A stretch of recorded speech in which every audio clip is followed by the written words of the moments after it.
Selamat pagi jemaat yang dikasihi oleh Tuhan. Kembali kita boleh sama-sama bertemu. Kita memiliki satu kerinduan untuk beribadah kepada Tuhan. Mari kita datang memohon agar Tuhan yang memimpin kita, menguasai hati kita. Kita mengambil waktu saat teduh.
Amin. Jemaat, mari kita bangkit berdiri dan dengarlah panggilan firman Tuhan. Tuhan, aku cinta pada rumah kediaman-Mu dan pada tempat muliaan-Mu bersemayam. Aku mau memuji dalam jemaat. Ibadah umum pada pagi hari ini dimulai dengan sebuah pengakuan bahwa pertolongan kita adalah dalam nama Tuhan yang menjadikan langit dan bumi, yang tetap memelihara segenap ciptaannya dengan kasih setia, dan yang tidak pernah meninggalkan hasil perbuatannya. Turunlah atas kita sekalian damai sejahtera dan anugerah kasih dari Allah Bapa, Allah Putra, dan Allah Roh Kudus. Amin. Kita sebagai orang-orang yang diselamatkan oleh Tuhan adalah orang-orang yang menikmati kasih Tuhan. Dan sudah selayaknya juga kita mengasihi dan mencintai Tuhan. Kita akan datang bersama-sama untuk memuji Dia, menyembah Dia. Yang cinta kepada Tuhan, datanglah.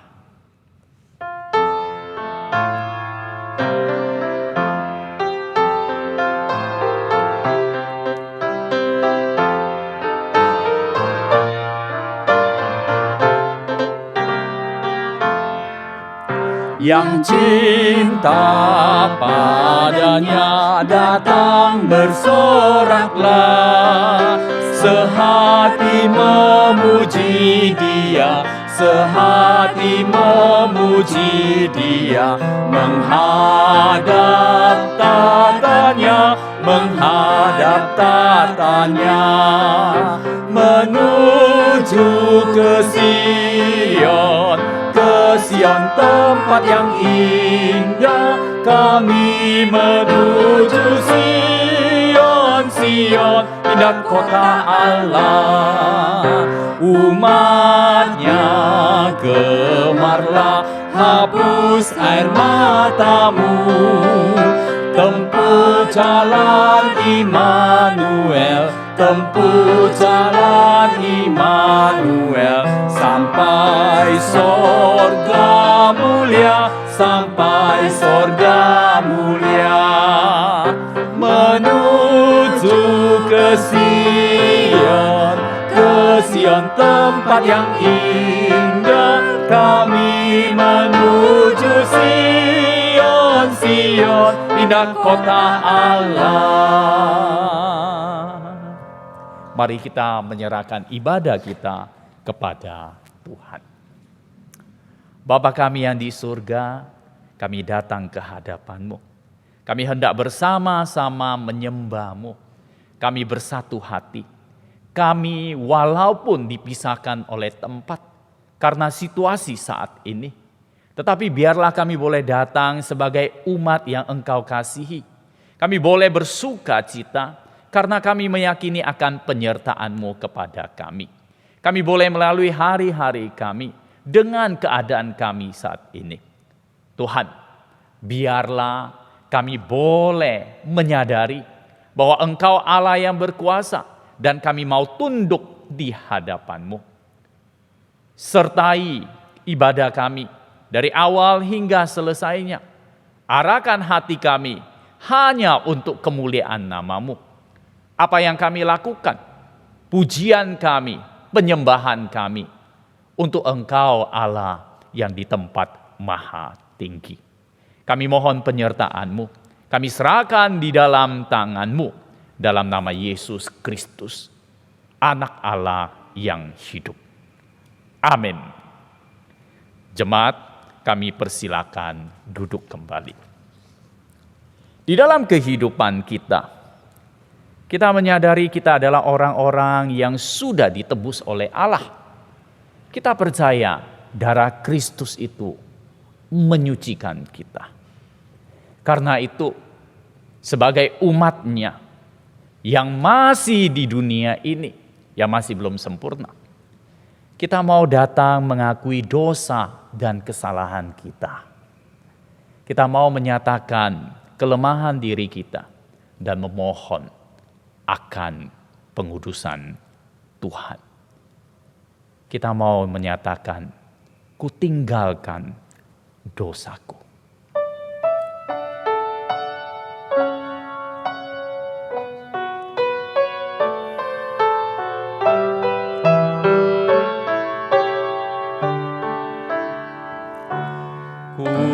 Kutinggalkan dosaku pada domba kudus, menderita bagiku untuk membebaskanku. Dengan dosaku datang agar dibasuhnya, membersihkan dosaku sampai putih salju. Ku bersandar padanya, rahmat-Nya besarlah, menyembuhkan sakitku, jadi penebusku. Ku tinggalkan bebanku,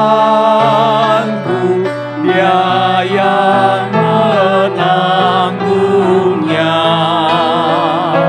Ku serahkan dukaku dan segala susahku.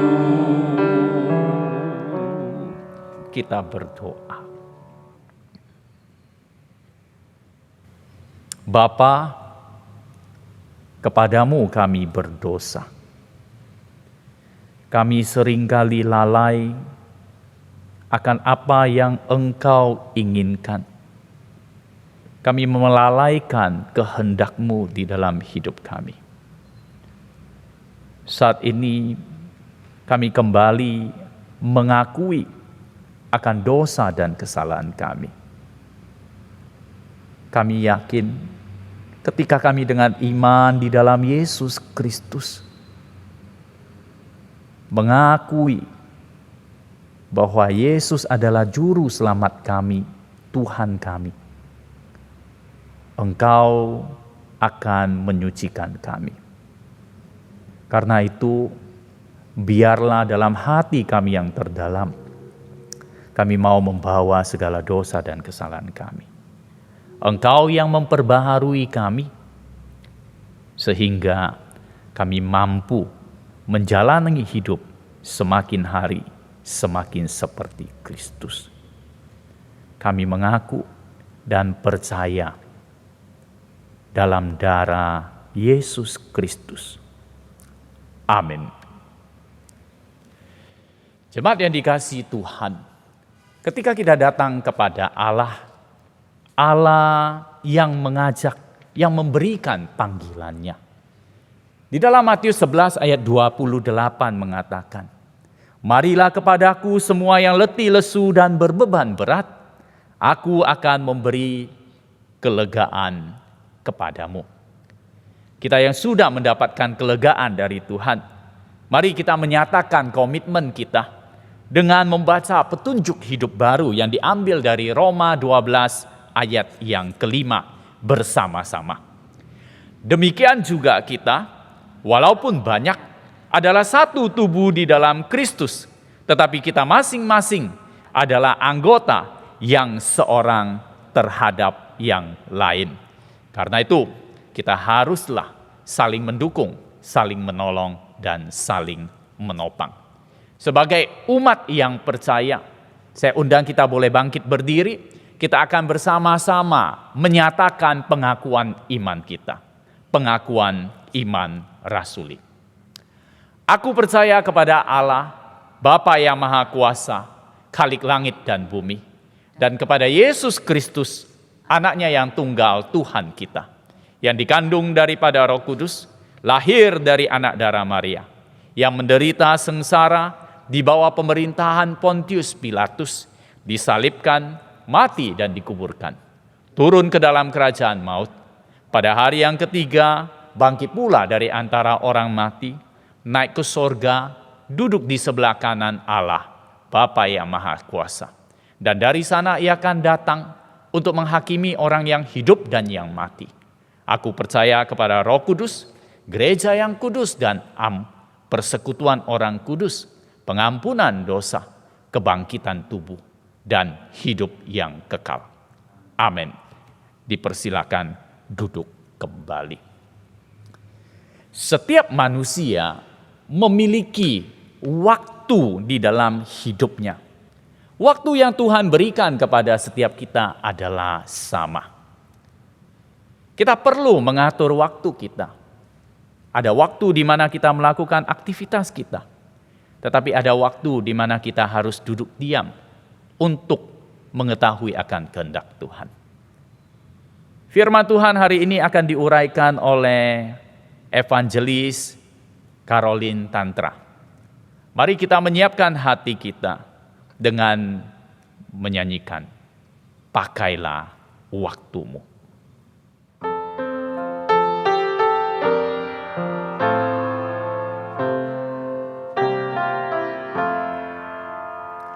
Pakailah waktumu, doa padanya.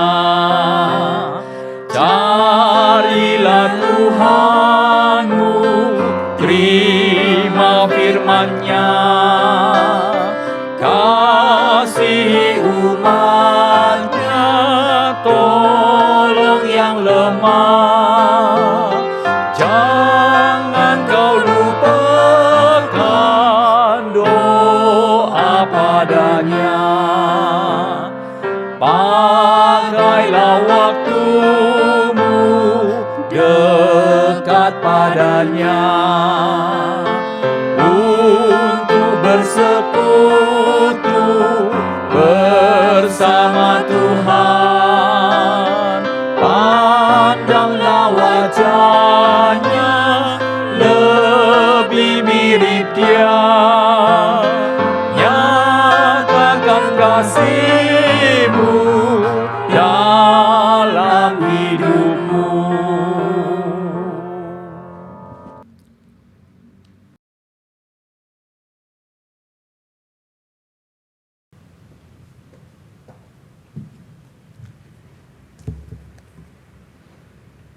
Selamat pagi Bapak dan Ibu jemaat yang dikasihi oleh Tuhan.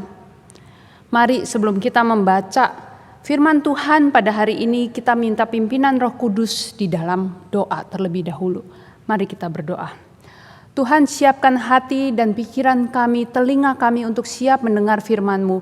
Dan Tuhan, tolong hamba-Mu yang tidak berdaya ini kiranya Tuhan dengan pimpinan Roh Kudus-Mu ya Tuhan yang boleh menolong dan memampukan hamba-Mu. Berkati pemberitaan firman pada pagi hari ini di dalam nama Tuhan Yesus kami berdoa.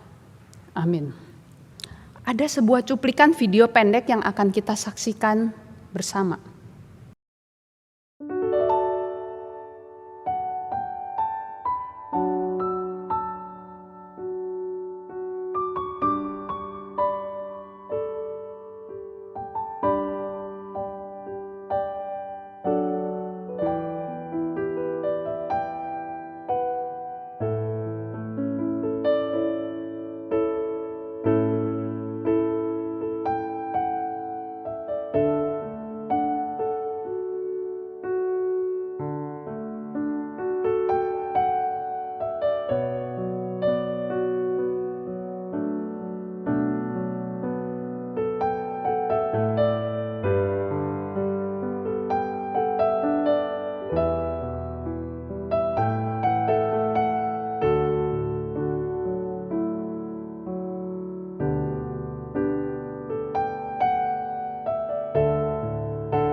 Video ini adalah video tentang sepasang suami istri yang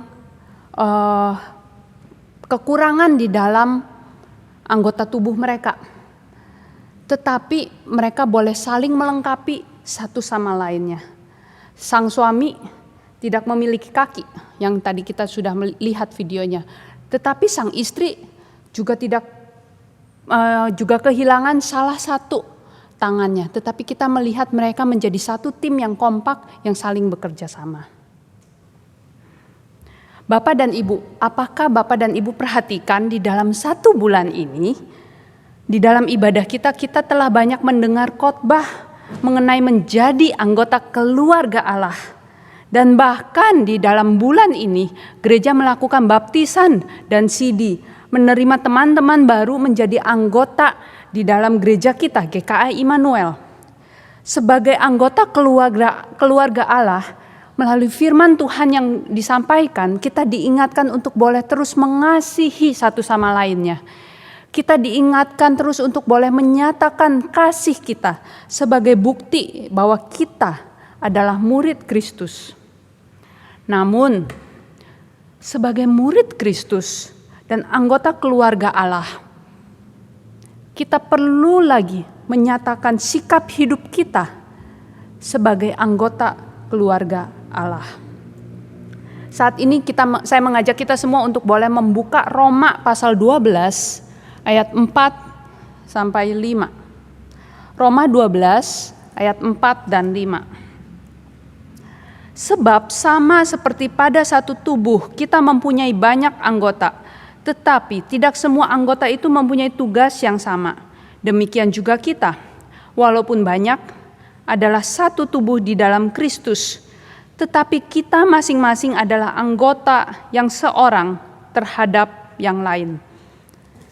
Roma 12 ayat 4-5 yang barusan kita baca. Ini tentunya berkaitan dengan ayat-ayat di sebelumnya, yaitu ayat 1 sampai ayat 3. Pasal 1-11 di dalam kitab Roma adalah tulisan Paulus mengenai doktrin atau teologi penebusan, tindakan penebusan yang dilakukan oleh Allah di dalam Kristus Yesus. Dan dari penjelasan teologi penebusan di dalam 11 pasal ini, Rasul Paulus masuk di dalam bagian praktikal atau praktis dimulai pasal 12. Pasal 12 dimulai dengan ajaran Paulus yang mengingatkan orang-orang Kristen yang mendapatkan penebusan Kristus untuk boleh mempersembahkan tubuh mereka sebagai persembahan yang hidup bagi Allah. Roma 12 ayat yang pertama. Karena itu saudara-saudara, demi kemurahan Allah, aku menasehatkan kamu supaya kamu mempersembahkan tubuhmu sebagai persembahan yang hidup, yang kudus, dan yang berkenan kepada Allah. Itu adalah ibadahmu yang sejati. Menjadi persembahan yang hidup atau memberikan persembahan yang hidup bagi Tuhan. Ini berarti pikiran dan tubuh kita atau keseluruhan hidup kita diberikan sepenuhnya kepada Tuhan. Kedua hal ini yaitu pikiran dan tubuh harusnya terkoneksi satu sama lainnya dan bahkan bekerja sama menjadi satu tim. Di dalam Perjanjian Lama, persembahan korban berupa binatang dipersembahkan di atas mezbah bagi Allah di bait suci.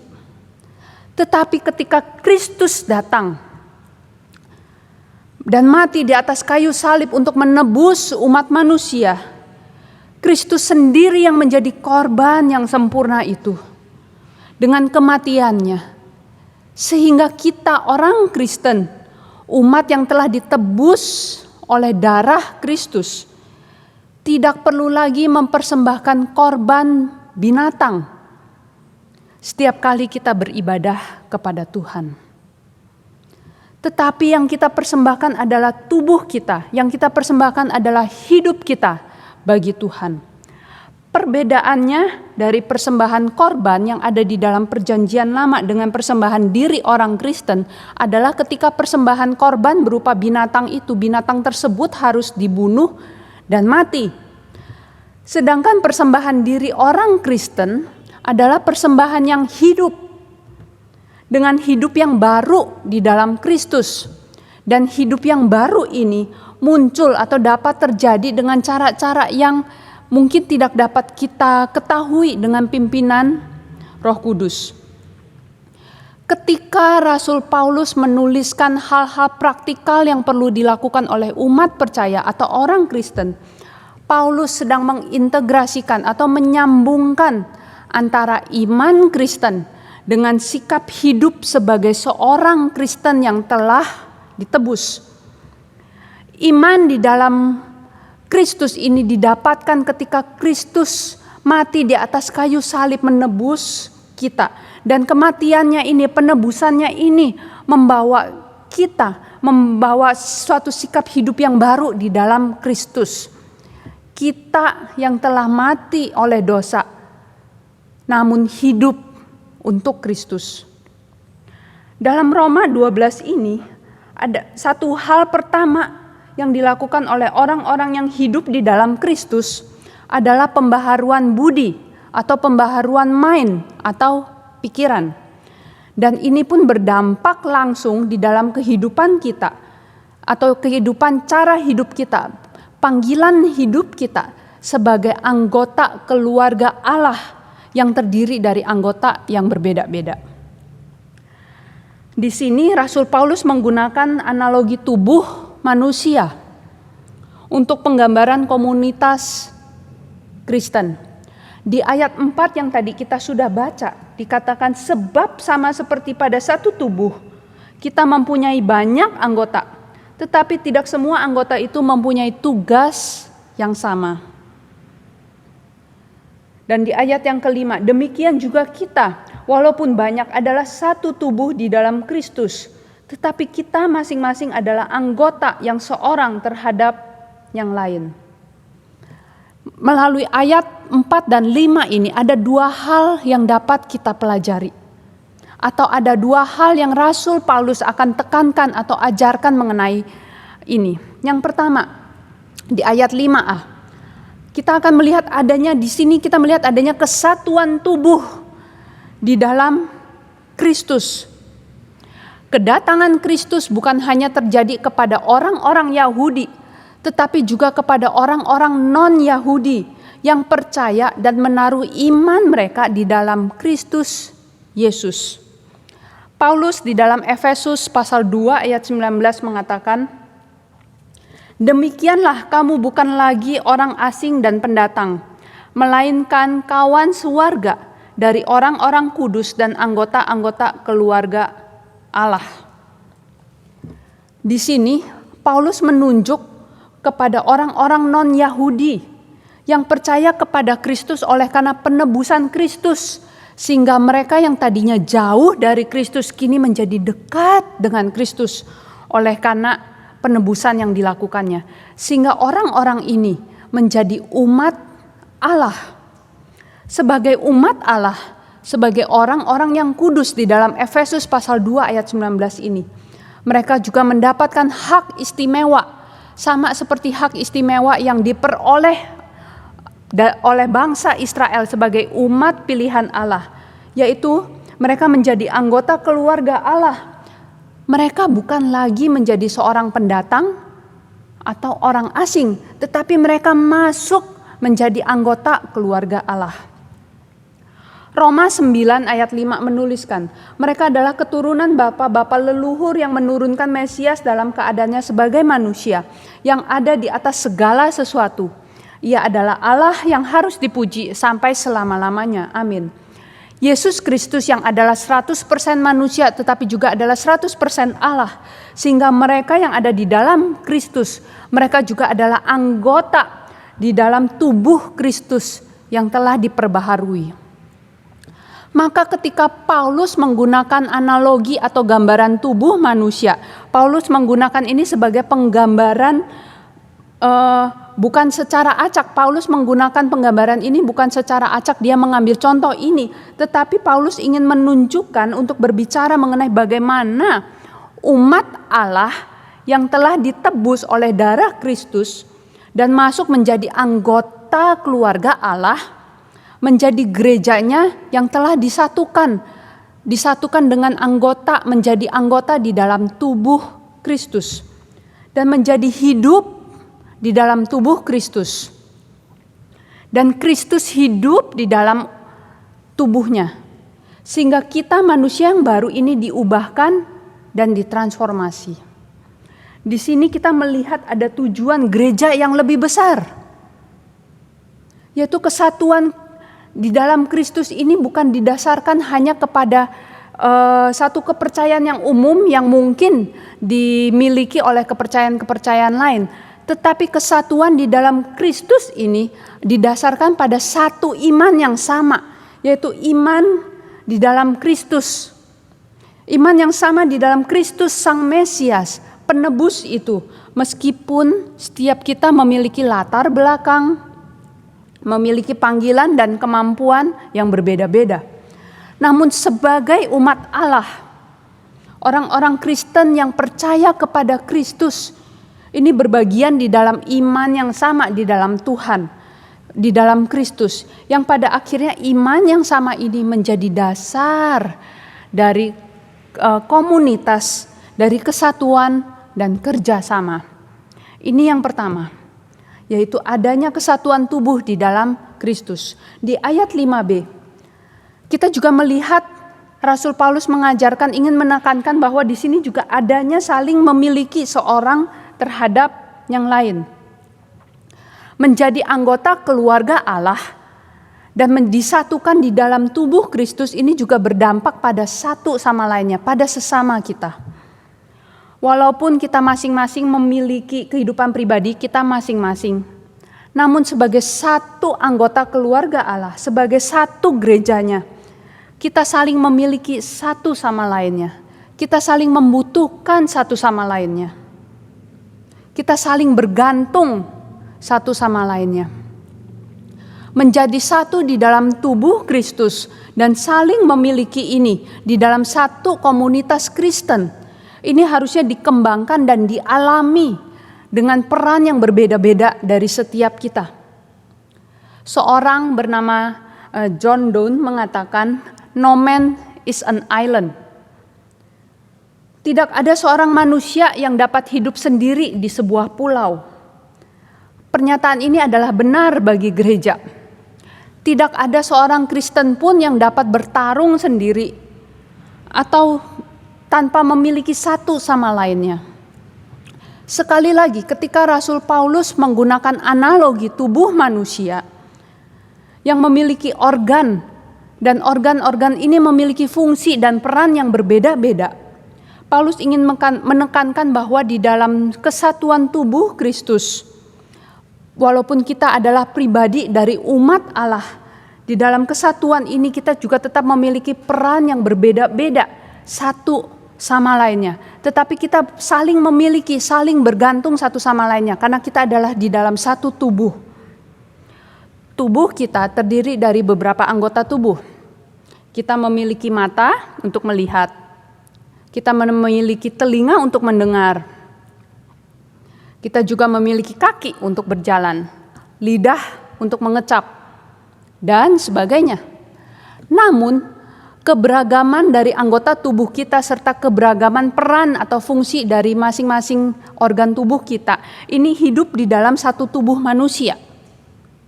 Analogi dari peran masing-masing anggota tubuh ini yang pada akhirnya dikembangkan oleh Rasul Paulus dipakai untuk menggambarkan gereja Tuhan. Gereja Tuhan yang memiliki keberagaman peran, yang memiliki keberagaman anggota, sehingga dapat disatukan, namun dapat disatukan dan mengenal bahwa setiap peran yang dimiliki oleh masing-masing anggota tubuh ini adalah atas kemurahan Allah saja yang boleh kita dapatkan dan miliki, sehingga kita boleh saling memiliki dan bergantung sama satu sama lainnya. Ini bagian kita. Kalimat ini bukan hanya menjadi slogan semata saja atau tema khotbah yang mungkin kita bisa lupakan di minggu setelahnya. Bagaimana kita sebagai umat Allah yang bersatu di dalam Kristus, yang saling memiliki dapat mengatakan ini bagian saya, ini bagian kita. Dan kita bisa mengambil bagian di dalam keluarga Allah. Pertama, kita perlu menyadari dan memahami bahwa kita adalah umat yang telah ditebus oleh Yesus Kristus dengan kematiannya di atas kayu salib. Sehingga kesatuan di dalam tubuh Kristus ini dapat mengingatkan kita terus bahwa Kristus adalah kepala dalam kehidupan kita. Kita sebagai anggota tubuh Kristus. Dan Kristus yang menjadi pemimpin di dalam kehidupan kita. Sehingga hidup kita yang mau terus diubahkan dan ditransformasi. Yang kedua, kita dapat mengambil bagian di dalam setiap karunia yang kita miliki di dalam satu anggota tubuh Kristus ini. Karena kita saling memiliki, kita saling bergantung satu sama lainnya, kita saling memiliki satu sama lainnya, kita saling membutuhkan satu sama lainnya. Bagi kita yang memiliki karunia untuk mendengar, marilah kita membuka telinga kita untuk boleh mendengar sharing atau pokok doa yang disampaikan atau dibagikan oleh teman kita. Bagi kita yang memiliki karunia untuk melayani, marilah kita melayani, mengambil bagian di dalam pelayanan. Di dalam keterbatasan kita di masa pandemi ini, kita dapat saling melayani melalui doa kita. Ketika setiap hari Selasa dan Sabtu, gereja membagikan pokok-pokok doa. Apakah kita sudah mengambil bagian melayani melalui doa-doa kita?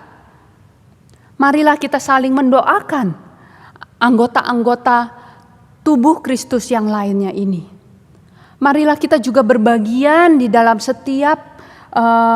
berbagian di dalam pelayanan untuk memberi, baik pelayanan memberi kepada sesama atau pelayanan memberi kepada gereja tempat kita bertumbuh.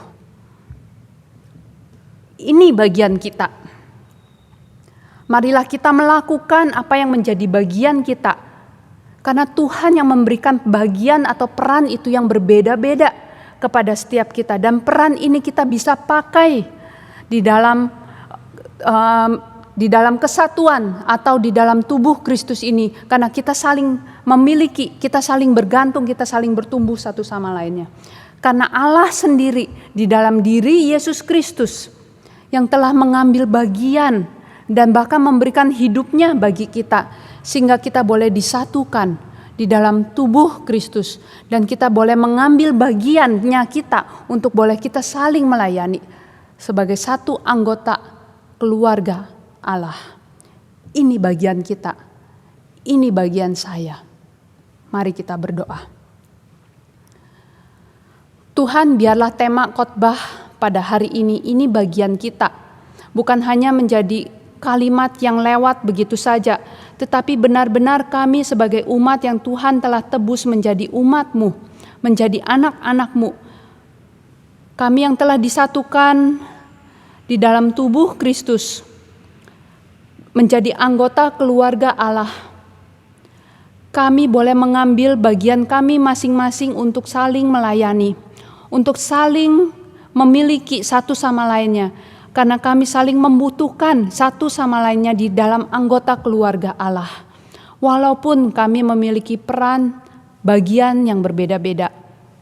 Ini bagian kami Tuhan untuk melayani satu sama lainnya.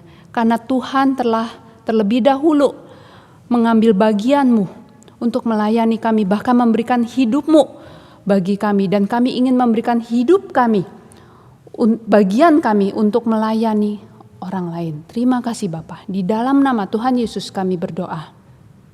Amin.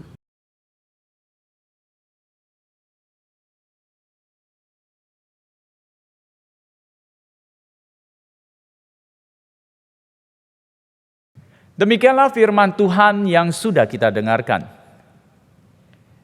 Kita akan menyatakan komitmen kita. Kita akan mengumpulkan persembahan. Demikian juga menyatakan kesiapan kita untuk melayani Tuhan. Persembahan boleh ditransfer melalui rekening yang ada di depan layar. Mari kita mengiringinya dengan menyanyikan "Pakailah Hidupku Ini" sebagai komitmen kita.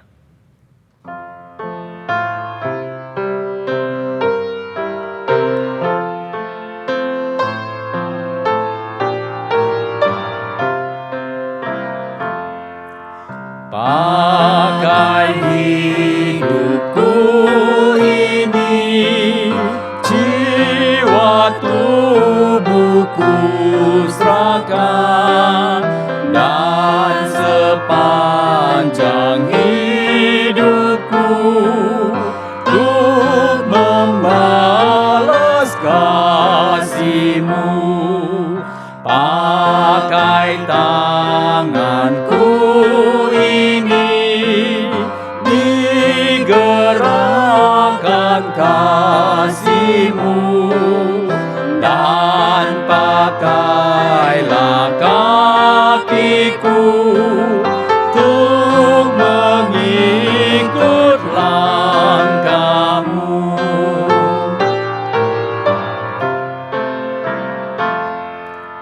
Pakai mulutku ini selamanya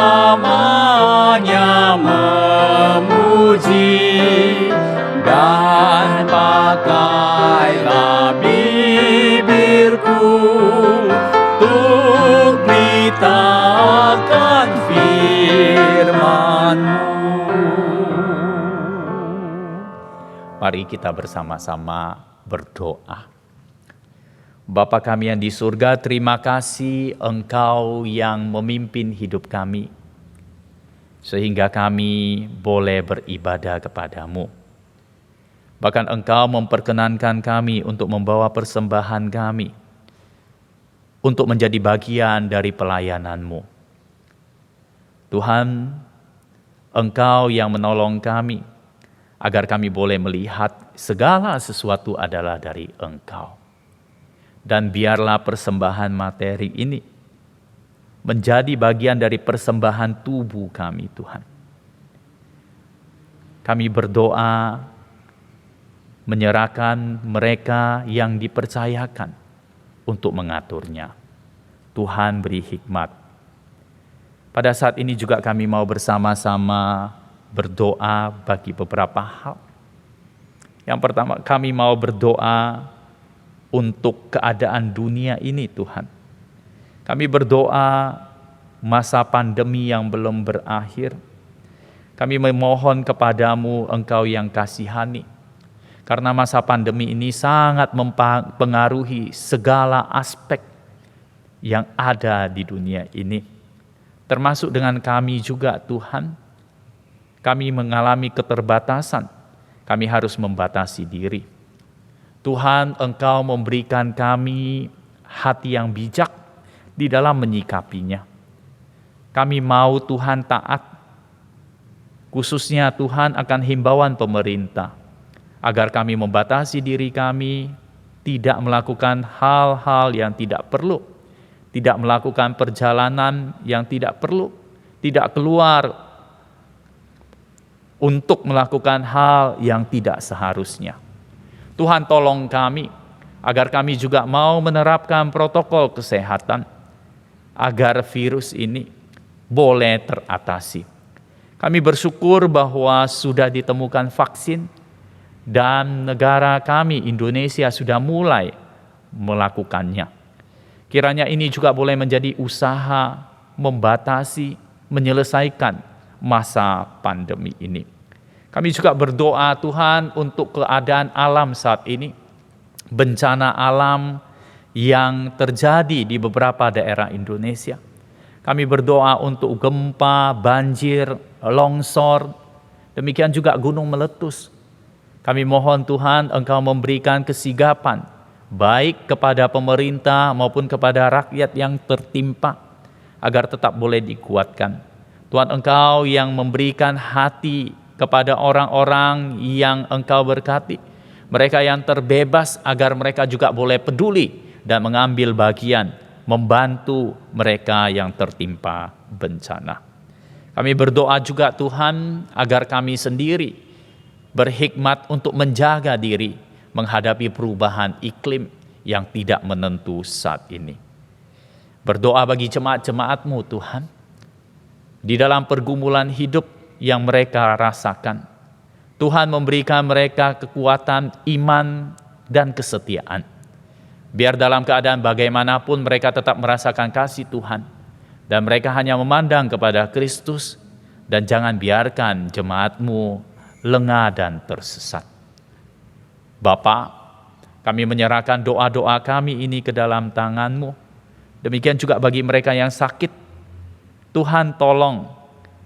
Tuhan biar mereka boleh tetap berpengharapan. Dan mereka boleh melewati kesakitan mereka hanya dengan kekuatan dari Tuhan. Demikian kami berdoa. Kami hendak menyelesaikan ibadah kami. Mohon Tuhan sendiri yang terus menyertai kami. Jadikan kami saksi-Mu Tuhan, sebagai bagian dari keluarga Allah. Kami boleh saling mendukung dan memperhatikan. Lindungi kami dari aktivitas kami sehari-hari.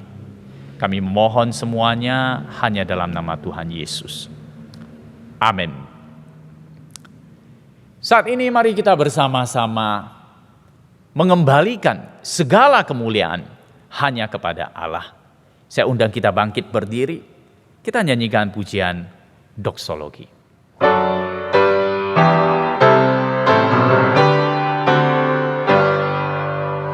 Puji Allah Bapa Putra, puji Allah Roh Kudus, ketiganya yang esa. Pohon selamat sumber berkat.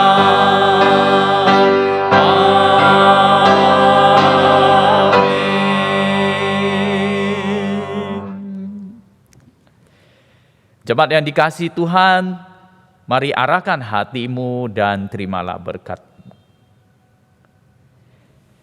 Kiranya kasih karunia dari Allah Bapa, pengorbanan, penyelamatan dari Kristus, pengudusan dari Allah Roh Kudus, yang akan menyertai setiap engkau, sehingga boleh menjadi saksi Tuhan, memuliakan Dia di dalam hidupmu, mulai saat ini sampai selama-lamanya. Amin. Amin.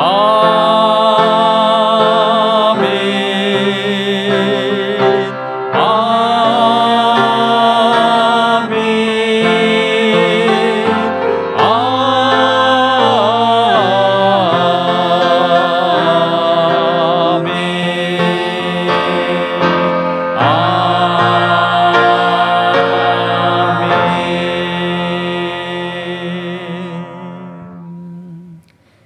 Silakan duduk saat teduh.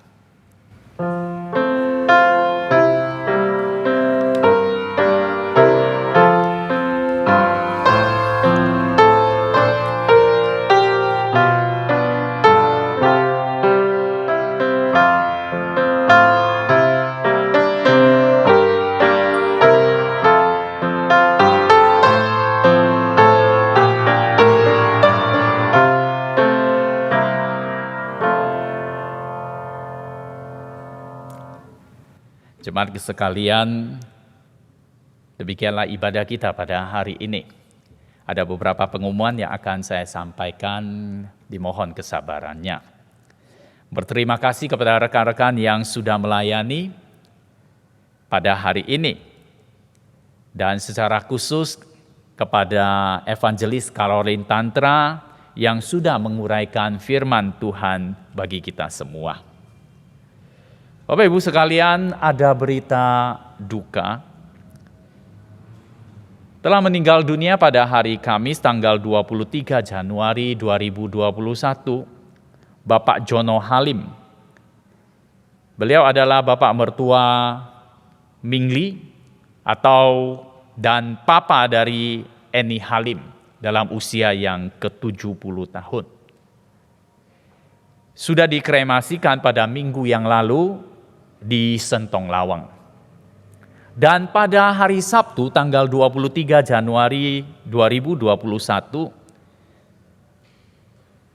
Ibu Maria Magdalena Daliati juga dipanggil oleh Tuhan. Beliau adalah ibu mertua dari Bapak Kuangan Hansiang, mama dari Ibu Undari Anggoro. Beliau berpulang ke rumah Bapa pada usia yang ke-92 tahun. Dan pada hari Selasa tanggal 26 Januari sudah dikebumikan di pemakaman Tumpang. Kiranya Tuhan menghibur dan menguatkan keluarga yang berduka. Untuk pengumuman selanjutnya bahwa diingatkan kembali pada tanggal 23 Mei pas hari Pentakosta, maka kita akan mengadakan baptisan untuk semester yang pertama ini. Dan kelas katekisasi akan dimulai pada tanggal 7 Februari. Mari bagi kita yang mau dibaptis atau mau CD harap mendaftarkan diri. Lalu kelas pranika akan dimulai tanggal 5 Februari. Jadi bagi mereka yang merencanakan menikah pada bulan Juli sampai Desember 2021 dapat mendaftarkan diri ke TU atau kepada hamba Tuhan. Mengingatkan bahwa setelah selesai ibadah ini, maka jam 9.30 ada ibadah online anak-anak melalui YouTube gereja. Lalu pada sore hari ini, nanti jam 4 sore, ada komunitas tunas remaja. Komunitas ini diadakan melalui Zoom meeting bagi mereka yang duduk di kelas 6, 7, dan 8. Pada hari Selasa, tanggal 2 Februari kita akan mengadakan PA pada jam 6 sore dan PD jam 7 malam. Kedua kegiatan itu dilakukan melalui Zoom meeting gereja. Saya mengajak setiap kita memiliki kerinduan belajar firman Tuhan supaya kita bertumbuh dan bersatu di dalam iman berdoa. Lalu pada hari Jumat, tanggal 5 Februari, ada persekutuan wanita. Mari kita boleh mengikutinya melalui YouTube gereja. Sabtu tanggal 6 Februari jam 7 pagi, ada doa pagi yang kita lakukan secara pribadi atau bersama anggota keluarga kita di rumah. Ya.